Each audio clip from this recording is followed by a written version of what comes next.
সম্মানিত দর্শক, আমন্ত্রণ সংবাদপত্রে বাংলাদেশ অনুষ্ঠানে আমি তারিকুল ইসলাম মাসুম আছি আপনাদের সঙ্গে। যে যেখান থেকে যুক্ত হয়েছেন শুভেচ্ছা সবাইকে, ভালো আছেন সে প্রত্যাশা রেখে শুরু করছি আজকের অনুষ্ঠান। আজ আমাদের সাথে স্টুডিওতে আলোচনার জন্য উপস্থিত আছেন কবি হাসান হাফিজ, কালের কণ্ঠের সম্পাদক এবং জাতীয় প্রেস ক্লাবের সভাপতি। আপনাকে স্বাগত জানাচ্ছি। পত্রিকাগুলো শিরোনাম দেখে আসি।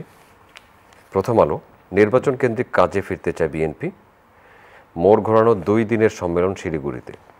খালেদা জিয়াকে বিদেশ নিতে তারিখ আবার পেছালো চিকিৎসা পরিস্থিতি। কালের কণ্ঠ, ডিসিরাই রিটার্নিং কর্মকর্তা, অংশীজনদের সঙ্গে বিএনপির সমীকরণ মেরুকরণ, জাতীয় সংসদ নির্বাচন। একসঙ্গে জাতীয় নির্বাচন ও গণভোটের প্রস্তুতি চলছে। খালেদা জিয়াকে কাল লন্ডন নেওয়া হতে পারে। যুগান্তর, মিত্রদের মধ্যে হতাশা, বিএনপির 28 আসন নিষ্পত্তির অপেক্ষায়। এনআইডির মধ্যে তথ্য সংশোধন, আবেদন ফি 5,000 টাকা আরোপের প্রস্তাব। 1 লাখ টন মজুদ থাকলেও কৃত্রিম সংকট, পেঁয়াজের দাম হঠাৎ কেজিতে 50 টাকা বেড়ে 160। শাশুড়ির শয্যাপাশে ডাক্তার জোবাইদা রহমান। খালেদা জিয়াকে লন্ডন নেওয়া হচ্ছে কাল। আসন সমঝোতায় আটকে আছে 8 দলের ভবিষ্যৎ। এনসিপির 40% দলীয়, 60% বাইরের প্রার্থী। সমকাল, খালেদা জিয়ার অবস্থা এখনও উদ্বেগজনক, লন্ডন নেওয়া হতে পারে কাল। মিত্রদের আসন ছাড়তে এখন বিএনপি জামায়াত সংসদ নির্বাচন। প্রাথমিকে পরীক্ষাও হবে, আন্দোলনও, শিক্ষকদের আন্দোলনও চলবে। 2 দশক পর পুরনো রূপে পদ্মা।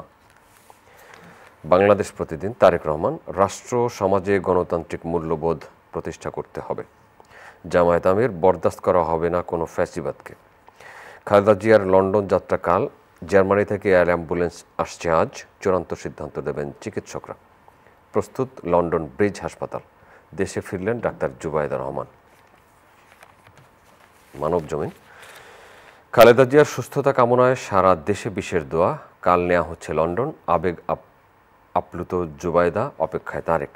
এখনও হদিস নেই লুট হওয়া 1340 অস্ত্রের। আরও 30 দেশের নাগরিকদের ভ্রমণ নিষেধাজ্ঞা দেওয়ার পরিকল্পনা করছে যুক্তরাষ্ট্র। খবরের কাগজ, মুক্তিযুদ্ধ নয় প্রতিরোধ যুদ্ধ, বিসিএসের প্রশ্নে মুক্তিযুদ্ধের পরিভাষা পরিবর্তন, উদ্বেগ। পুরনো বৈশিষ্ট্যই থেকে যাচ্ছে পুলিশ বাহিনীতে। বিএনপির শরিকদের অনেকে ক্ষুব্ধ, যার জন্য যে আসন রাখা হলো। ঝুঁকিমুক্ত নন খালেদা জিয়া, লন্ডন নেওয়া হতে পারে কাল। আমার দেশ, পানির দামে ফ্ল্যাট আওয়ামী আমলা বিচারকদের। গুলশানের রূপসা প্রকল্প, খালেদা জিয়াকে দেখতে ঢাকায় ডাক্তার জোবাইদা। বিলম্বিত হতে পারে খালেদা জিয়ার লন্ডনে নেওয়া। কাতারের আমিরের এয়ার অ্যাম্বুলেন্স শুক্রবার ঢাকায় পৌঁছতে পারেনি। দেশব্যাপী মসজিদ, মন্দির, গির্জা, প্যাগোডায় বিশেষ দোয়া প্রার্থনা। কালবেলা, তারেক রহমান, ঐতিহাসিকভাবে ফ্যাসিস্ট আওয়ামী লীগ গণতন্ত্রের ভয়ঙ্কর শত্রু। আসন সমঝোতা নিয়ে বিএনপির সঙ্গে শিগগির আলোচনা চায় মিত্ররা। চিকিৎসকদের অনুমতি পেলে কাল লন্ডন যাবেন খালেদা জিয়া। খালেদা জিয়ার শয্যাপাশে পুত্রবধূ জুবাইদা রহমান। করতোয়া, নির্বাচনে প্রস্তুত 42,000 ভোটকেন্দ্র, ঝুঁকিপূর্ণ 8,000-এর বেশি। রূপসী বাংলাদেশ, স্বাস্থ্যসেবায় টেস্ট সন্ত্রাস, বেসরকারি হাসপাতালগুলোয় একই পরীক্ষায় এক দাম। আলোকিত বাংলাদেশ, জার্মান এয়ার অ্যাম্বুলেন্স আসছে, যাত্রা কাল।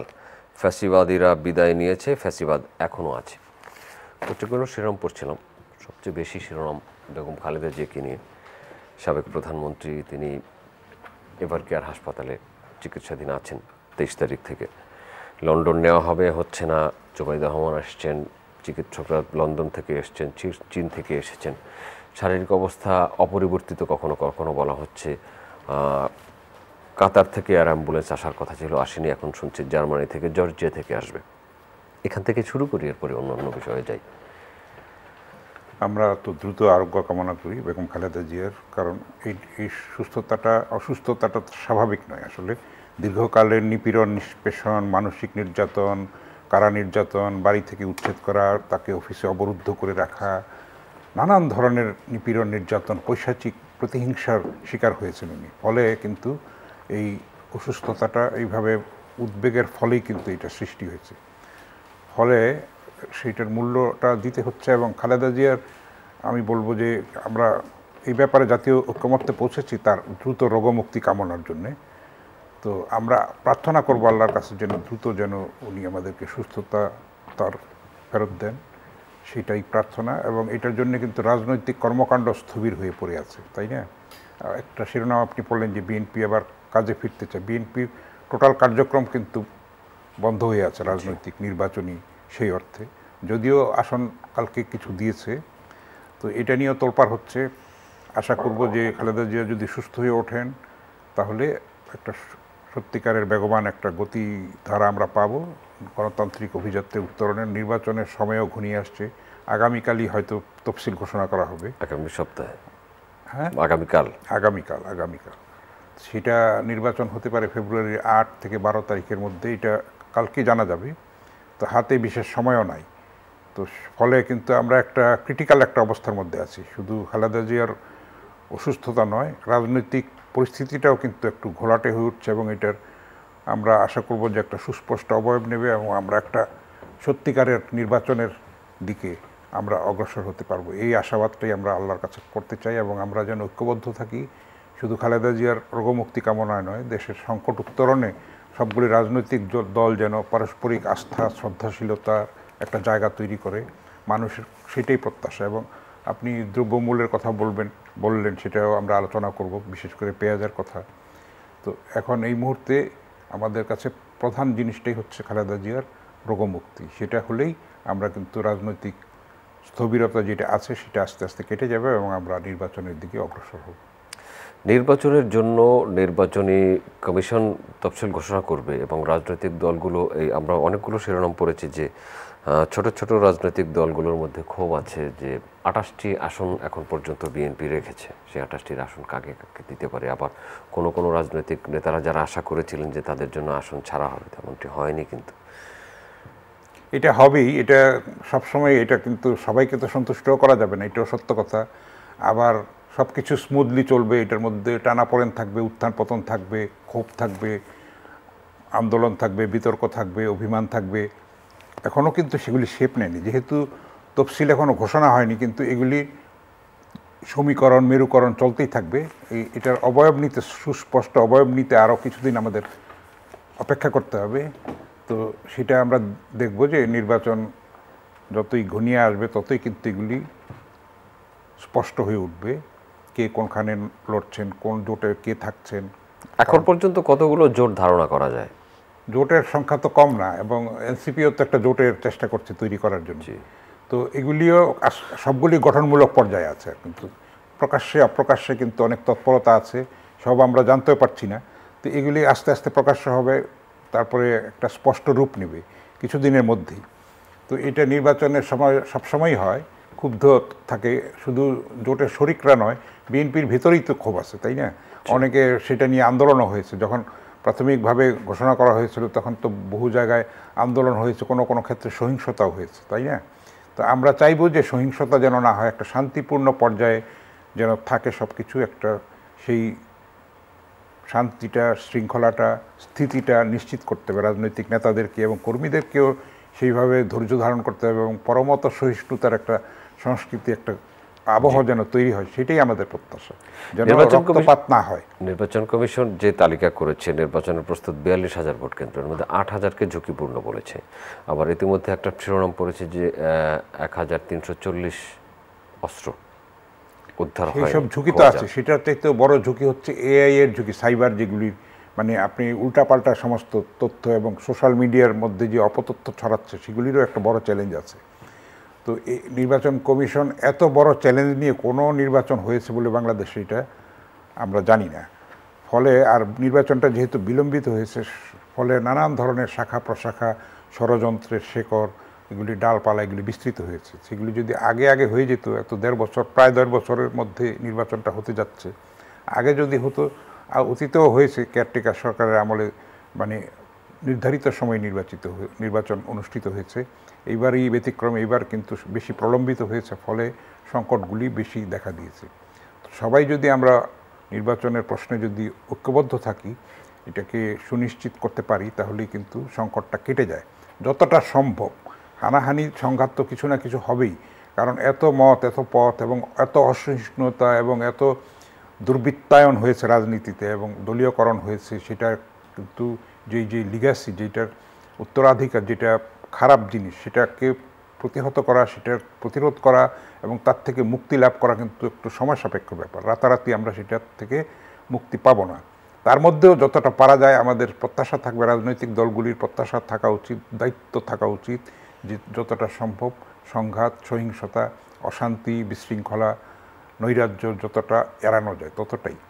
আপনি একটা বিষয় উল্লেখ করেছেন নির্বাচন কেন্দ্রিক এআই এবং সোশ্যাল মিডিয়া। এখন বাংলাদেশে যতগুলো মানুষ মোবাইল ব্যবহারকারী বেশিরভাগই সোশ্যাল মিডিয়ার সাথে যুক্ত আছেন, তার একটা অ্যাকাউন্ট আছে।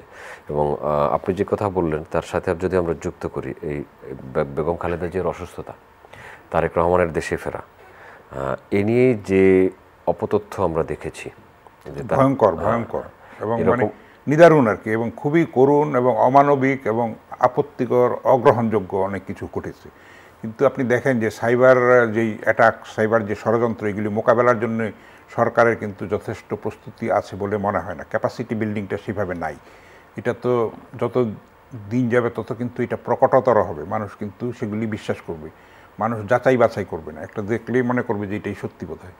তো সেই জন্য মূল মিডিয়ার দায়িত্বটা বেশি, মূল মিডিয়াটাকে ধ্বংস করা হয়েছে। 1.5 দশকেরও বেশি সময় যে অপশাসন, স্বৈরাচার আমাদের কাঁধে জগদ্দল পাথরের মতো বসেছিল, তারা সেটা নষ্ট করেছে, দলীয়করণ করেছে, কুক্ষিগত করেছে, ক্ষমতায় টিকে থাকার জন্যে হেন অন্যায় কাজ করে নাই, গলা টিপে মেরেছে, সংবাদপত্র বন্ধ করে দিয়েছে, টেলিভিশন বন্ধ করে দিয়েছে, মত প্রকাশের স্বাধীনতা ছিল না। ফলে সাংবাদিকরাও আত্মরক্ষার জন্য সেলফ সেন্সরশিপে যেতে বাধ্য হয়েছে। সত্যকে সত্য বলতে আমরা পারিনি। তো সেই চ্যালেঞ্জটাও আছে, সেটাকে ফিরিয়ে আনা, জন আস্থাটাকে ফিরিয়ে আনাও একটা বড় কাজ।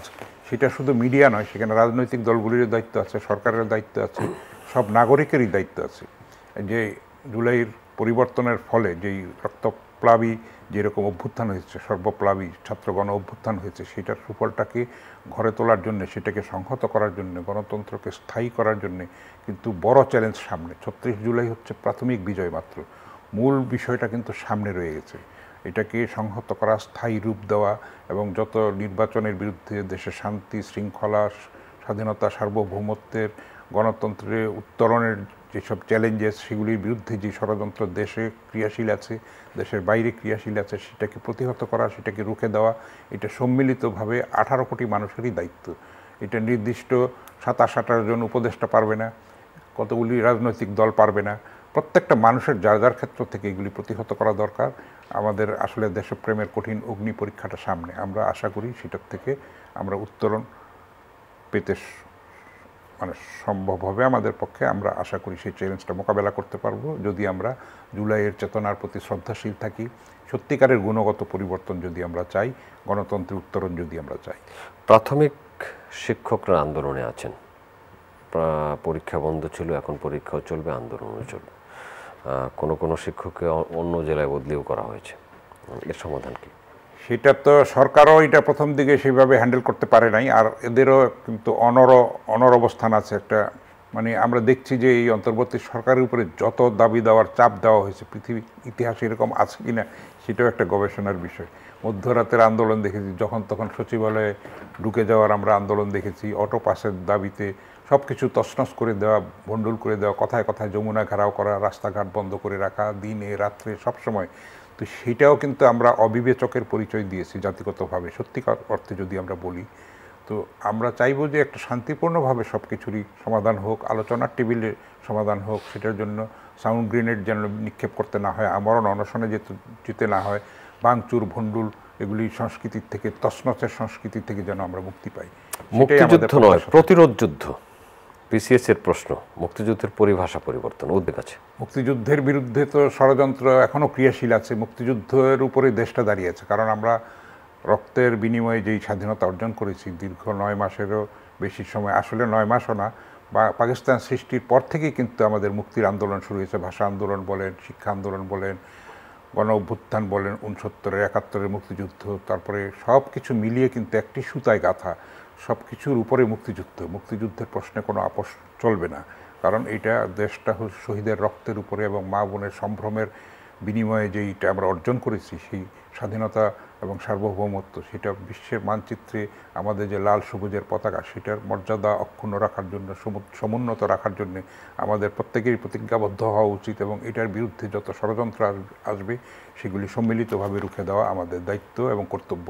এটা বিজয়ের মাস চলছে, আমরা যেন সেই চেতনায় শানিত হই, নিজেরা যেন ইস্পাত কঠিন একটা ঐক্যে আমরা উপনীত হই এবং স্বাধীনতা সার্বভৌমত্বের প্রশ্নে, মুক্তিযুদ্ধের প্রশ্নে আমরা যেন অবিচল থাকি।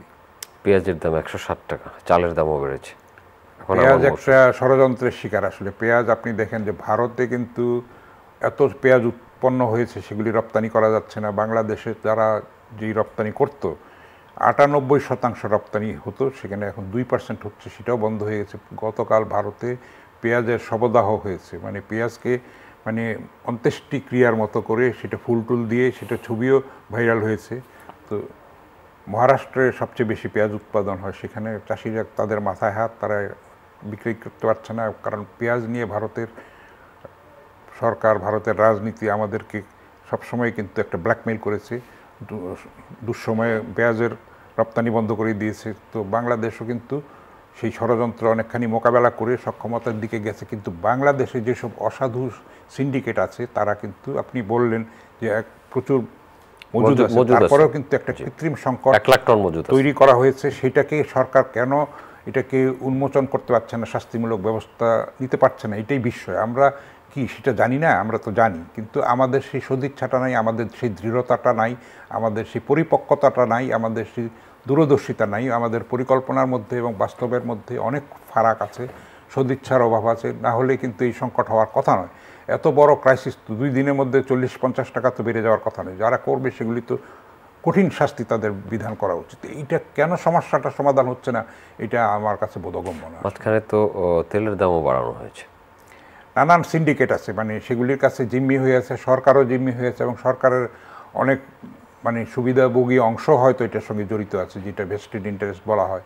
তো সেগুলির থেকে সাধারণ মানুষের তো নাভিশ্বাস উঠে যাচ্ছে। আপনার শান্তি শৃঙ্খলা সেভাবে নাই, তারপর দ্রব্যমূল্যেরও যদি না থাকে, এবং আপনি দেখেন যে কর্মসংস্থান বন্ধ হয়ে আছে, বিনিয়োগ বন্ধ হয়ে আছে, এবং আপনি ব্যবসায়ীদেরকে আস্থায় নিচ্ছেন না, কোনো তাদের সঙ্গে পরামর্শ করছেন না। তো ফলে তো একটা সংকট তৈরি হচ্ছে। আপনি যতই রেমিটেন্স বেড়ে যাচ্ছে বলছেন, কিন্তু আপনাকে প্রচুর টাকা দিয়ে দিলাম, কিন্তু আপনি বাজার করতে পারলেন, তো লাভ নাই তো সেই টাকা দিয়ে, তাই না? তো এগুলি তো মানে এই অচলাবস্থার তো নিরসন করতে হবে, সবাই মিলে সমস্যাটা সমাধান করতে হবে। সরকার রাজনৈতিক দলগুলিকেও আস্থা নিয়েছে, অনেক দেরিতে নিয়েছে। আরও আগে যদি নিত তাহলে এত ক্রাইসিস হতো না। এখনও কিন্তু সেভাবে আস্থায় নিচ্ছে না। ব্যবসায়ীদের সঙ্গে তো সরকার সেভাবে কথাই বলেনি, সেটা খুবই মানে অযৌক্তিক হয়েছে এবং অপরিপক্ক একটা সিদ্ধান্ত হয়েছে। তাহলে সবাই মিলে, দেশটা তো সবার ভাই, তাই না? কেউ যদি অন্যায় করে তার বিচার হতে পারে, কিন্তু আপনি কারখানা বন্ধ করে দিয়ে হাজার হাজার শ্রমিককে তো বেকার করে দিতে পারেন না। তারপরে সেটা কোনো ব্যাংকের কাছে হয়তো মর্টগেজ করা আছে, তারা নিলামে বিক্রি করে দিবে, সেই নিলামে আর কয় পয়সা পাবে, সেখানেও চক্রান্ত আছে, সিন্ডিকেট আছে। কিন্তু মূল কথা হচ্ছে যে শ্রমিকের কর্মসংস্থানটা যে কোনো মূল্যে অব্যাহত রাখতে হবে। সরকার সেগুলি বুঝবে, ব্যবসায়ীদের সঙ্গে বুঝবে। আপনার পেটে তো লাথি দিতে পারেন না, একটা হাজার হাজার শ্রমিককে আপনি বেকার করতে পারেন না। কর্মসংস্থান নষ্ট হচ্ছে, নতুন বিনিয়োগ হচ্ছে না, সব দিকে একটা অচলাবস্থা। এটার একমাত্র উপায় হচ্ছে একটা সুষ্ঠু, শান্তিপূর্ণ, গ্রহণযোগ্য নির্বাচন, এবং নির্বাচিত সরকার সেগুলি সমাধান করবে। এটা যত দ্রুত হয় ততই মঙ্গল। হাসান হাফিজ, আপনাকে ধন্যবাদ। সম্মানিত দর্শক, এতক্ষণ আমাদের সাথে থাকার জন্য কৃতজ্ঞতা।